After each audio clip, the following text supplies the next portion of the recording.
आपण या काळात जगतोय ज्या काळामध्ये जिवंतपणी आई बापाला घराच्या बाहेर काढलं जातं.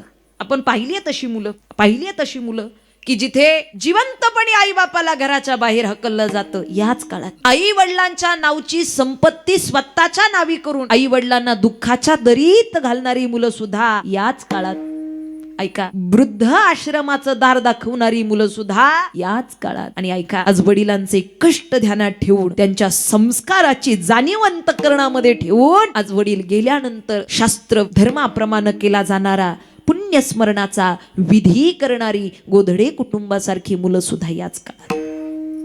इथे नेटवर्क कव्हरेज क्षेत्राचा काही प्रॉब्लेम असा असू दे. वा, जाणकार मंडळी. चला, आपण कलियुगात जगतोय आणि इथे आई वडिलांची सेवा, संतांची सेवा, भगवंताची सेवा, जनाची सेवा, मातीची सेवा, या सेवा आपल्या जीवनात घडण्याकरिता फार मोठं सुकृत असावं लागतं. बहुत सुकृताची जोडी म्हणून विठ्ठली आवडी. काही माणसं म्हणतात काय त्याला भजनच तर करायचंय, कीर्तनच तर करायचंय, आयोजनच तर करायचं, एवढं काय लागणार आहे. इकडून तिकडून 4 रुपये इथपर्यंत पोहोचले म्हणजे हे सगळं जुळतंय. जुळत नाही. आई वडिलांची सेवा घडण्याकरिता सुद्धा प्रारब्ध अनुकूल असावं लागतं. आणि ही अनुकूलता आपल्या जीवनामध्ये प्राप्त झाली, समजून जा भगवंताची आपल्यावरती कृपा आहे. वेगळी काय संत बाळूमामांची कृपा सांगायची, हीच तर आपल्यावरती कृपा आहे की आज आपल्याला ही भक्ती, आज आपल्याला ही सेवा प्राप्त होते. याच्यापेक्षा वेगळी काय भगवंताची कृपा असेल.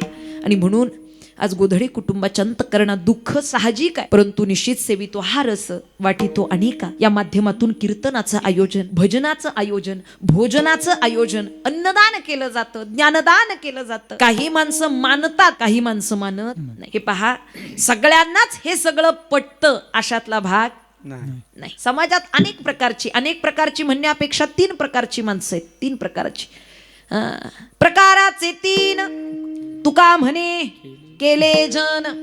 3 प्रकारातून जग निर्माण आहे. 3 प्रकारातून, रज, तम आणि सत्व. आपण ऐकले असतील हे गुण. राजसिक, कोणी सात्विक वृत्तीचं आचरण करतं, कोणी राजसिक वृत्तीचं आचरण करतं, कोणी तामसाचं म्हणजे तमगुणाचं आचरण करतं. वेगवेगळ्या प्रकारच्या गुणाचं आचरण आपल्याकडून घडतं. आणि ज्या गुणाचं आपण आचरण केलंय त्याच गुणाचं कर्म आपल्याकडून घडतं. आणि त्याच कर्माच्या आधारे आपल्याला अवस्था प्राप्त होते. गीतेमध्ये वर्णन आहे, ऊर्ध्वं गच्छन्ति सत्वसा मध्ये तिष्ठन्ति राजसा जगन्ये गुणवृद्धिस्ता अधो गच्छन्ति तामसा. काही माणसांना भजन गोड वाटतं बरं का, भजन गोड वाटतं. 2 तास नाही, अजून 3 तास चालू द्या, हालत नाही ते जागचे. आपला एखादा तरी डुकला होतो. पण जो सात्विक वृत्तीचा आहे त्याला कंटाळा वाटत नाही. मग पहाटे 4 वाजता काकडा का चालू असे ना त्याला गोड वाटतो. रात्री 9 ते 11चं कीर्तन का असे ना त्याला गोडच वाटतं. कुठेही भजनाचा आवाज, कीर्तनाचा आवाज, नामघोषाचा आवाज येऊ द्या, त्याला आवड वाटते, त्याला आनंद वाटतो. असा सात्विक वृत्तीचा माणूस. तो राजसिक वृत्तीचा माणूस फार काही अट्टहासानं एवढं प्रेमानं करेल अशातला भाग नाही. तो प्रापंचिक पारमार्थिक कर्म पाहत याची सांगड घालत जगतो.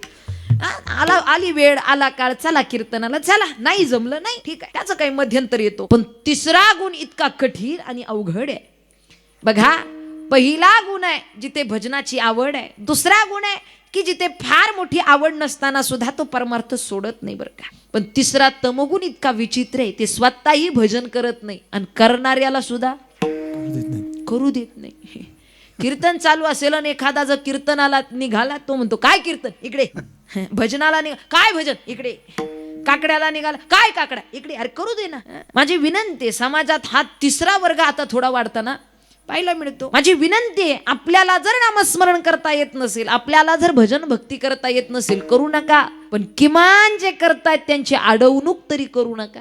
आणि असं जर कुणी करत असेल तर तुकोबाराय सांगतात, तुका म्हणे सत्य कर्म भावे साह्य आणि घातलिया भय नरका जाणे. खरी अर्थानं चांगलं कर्म आचरणात आणता येत नसेल, आणू नका. चांगलं कर्म करणाऱ्याला तरी नावं ठेवू नका.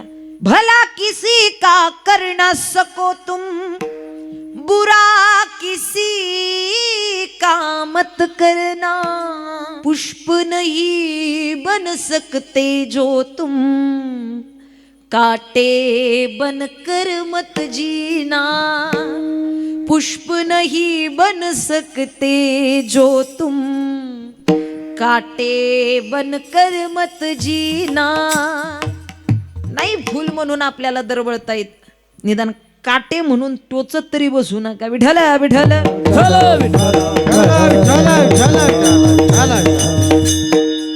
आई वडिलांची सेवा जीवनात सात्विक वृत्तीनं घडत असते बरं का. आज खऱ्या अर्थानं वडिलांनी केलेल्या कर्माची जाणीव या मुलांच्या अंतःकरणात आहे. एकुलता एक मुलगा, आणि निश्चितच वडिलांनी दिलेले संस्कार जोपासण्याचा प्रयत्न आजही ते करतात. हे पहा, देह गेला म्हणून माणसाचं अस्तित्व संपलं असं होत नाही का. कारण देहावरती आपलं अस्तित्व अवलंबून नाही, आपलं अस्तित्व हे आपल्या कर्मावरती अवलंबून आहे.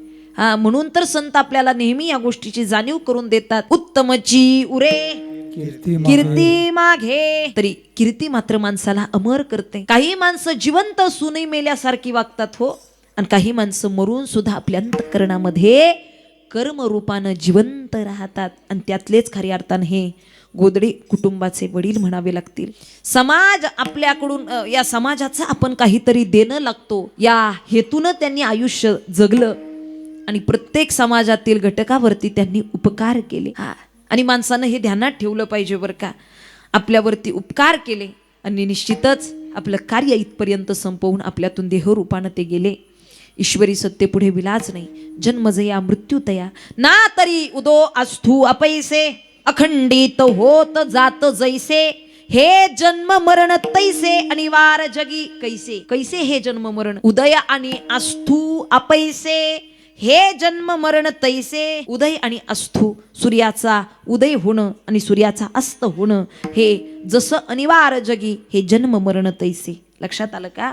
तसं हे जन्म मरण आहे, त्यामुळे आपण ते स्वीकारावं लागतं. काया वाचा मने झाला विष्णुदास, काम क्रोध त्यास बाधतीना, विश्वासी तो करी स्वामीवरी सत्ता, सकळ भोगिता होय त्याचे.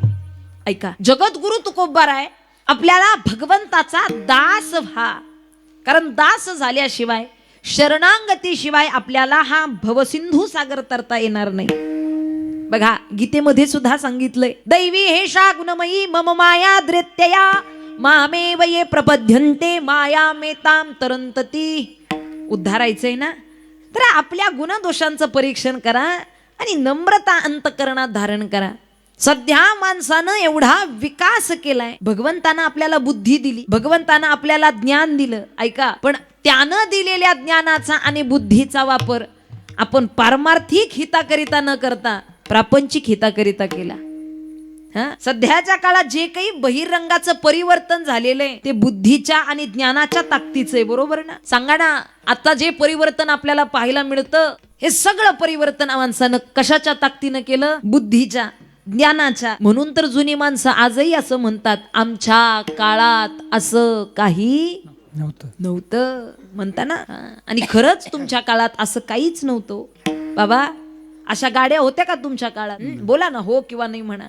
नव्हत्या. अशी घरं नव्हती, असे रस्ते, असा कपडा, असं डेकोरेशन, अशी माणसं नव्हती. नाही नाही नाही, अगदी बरोबर उत्तर दिलं. उत्तर चुकीचं नाही. हो कशाला म्हणता, माणसं होती पण अशी नव्हती. कशी? अशी. अशी म्हणजे कशी? आत्ता जशी तशी. आत्ता जशी माणसं तशी पूर्वी नव्हती. आणि म्हणून खऱ्या अर्थानं आपल्याला हे परिवर्तन झालेलं दिसतं खरं. कितना बदल गया, कितना बदल गया इंसान, सूरज ना बदला, चंदन बदला ना, तो ये बदला धरती आसमान. कितना बदल गया इंसान, कितना बदल गया इंसान, कितना बदल गया